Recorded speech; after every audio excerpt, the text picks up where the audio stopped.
again, thank you very much for coming, and the floor is yours.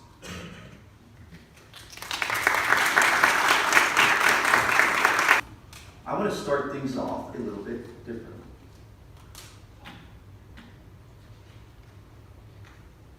I want you all to imagine that it is 2030.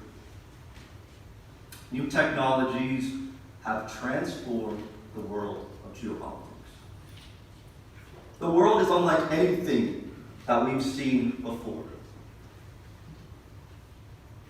In Hungary, 30% of the population has artificial genes.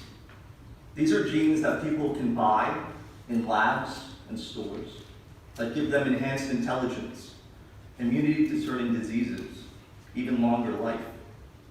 But these people aren't staying in Hungary. They're moving to other countries and starting successful businesses. And this is angering foreign governments. Governments are getting angry at how well Hungarians with artificial genes are doing.